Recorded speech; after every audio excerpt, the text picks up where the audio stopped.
नमस्कार, माझ्या रेसिपीमध्ये पुन्हा एकदा खूप मनापासून स्वागत। तर आज आपण मस्त असं झणझणीत खमंग फोडणीचं वरण कसं बनवायचं हे बघणार आहोत। आता फोडणीचं वरण उन्हाळा असो, पावसाळा असो, हिवाळा असो केव्हाही आपण हे फोडणीचं वरण बनवतो। आता इथं त्यासाठी लागणारे तर सगळं साहित्य घेतलेलं आहे आणि कुकरमध्ये डाळही शिजवायला ठेवलेली आहे।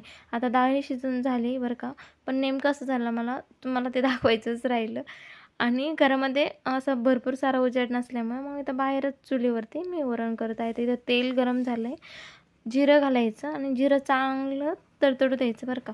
जिरं आपली फोडणी चांगली बसली ना तर वरणही एकदम छान होतं। त्यामध्ये ठेचलेलं लसूण घालायचा, अद्रकची पेस्ट घालायची आणि याला परतून घ्यायचं आणि इथे मी सुकं खोबऱ्याचा किस घेतलेला आहे बरं का, आता तो घातला आहे आणि यामध्ये आपल्याला अर्धा चमचा हळद घालायची आणि मिक्स करून घ्यायचं।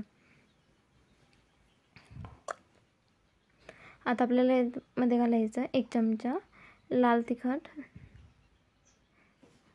आणि 1 चमचा तो अंबारी मसाला नसतो का, तो मसाला इथे मी घातलेला आहे आणि आपल्याला पिकलेला टोमॅटो घालायचा। म्हणजे काय फोडणी एकदम चुरचुर बसायला लागली ना, फोडणी थोडीशी जायला वाटली की लगेच टोमॅटो घालायचा, म्हणजे फोडणी थोडी थंड होते। आणि आता आपल्याला कढीपत्ता घालायचा आणि इथे मी हिरव्या मिरचीचा ठेचा घेतलेला आहे। तुम्हाला किती प्रमाणात वरण बनवायचं त्या प्रमाणात तुम्ही तिखट कमी जास्त करू शकता। तर इथे मी लाल तिखटही घातले आणि हिरव्या मिरचीचा ठेचाही घातला। त्यामध्ये थोडंसं किंचितसा सुहानाचा जो मसाला असतो ना तो मी याच्यामध्ये घातलेला आहे। आता आपली फोडणी मस्त तयार झाली की घोटून घेतलेलं वरण यामध्ये घालायचं आणि पाणी घालायचं आणि ॲडजस्ट करायचं पाणी तुम्हाला कुठपर्यंत वरण घट्ट हवं की पातळ हवं। आणि थोडंसं मला यामध्ये थोडंसं वरण शिजवलेली डाळ ॲड करावरती घातली आणि पाणी घालायचं, मिक्स करायचं। आता यामध्ये मीठ घालायचं अंदाजानुसार।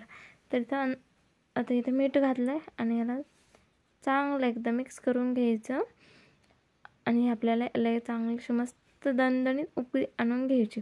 आता काय झालं, किचनमध्ये ना असं भरपूर सारा उजेड घरामध्ये येत नाही, त्यामुळे मी बाहेर करायला घेतलं आणि असं झालं की बाहेरही उकळी येईपर्यंतच अंधार पडला आणि हे बघा आता आपल्या वरणाला मस्त अशी उकळी आली। आता कसं होईना वरण छान झालं हे महत्त्वाचं। आणि हे बघा आपलं आता मस्त असं झणझणीत फोडणीचं वरण तयार झालं आहे। आता वरतून कोथिंबीर घालायची आणि खूप जास्त असेल तर मग आधीही घालायची आणि नंतर वरतूनही घालायची।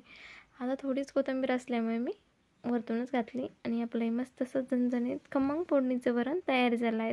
आता हे वरण आपण भाताबरोबर, पोळीबरोबर, भाकरीबरोबर कशाबरोबरही खाऊ शकतो।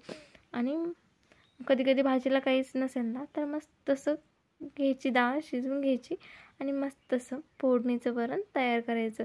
तर कसं वाटलं कमेंट करून नक्की सांगा आणि व्हिडिओ जर आवडला तर लाईक करा आणि अजूनही चॅनलला सबस्क्राईब करा। पुन्हा भेटूया अशाच नवीन छान रेसिपीमध्ये। धन्यवाद।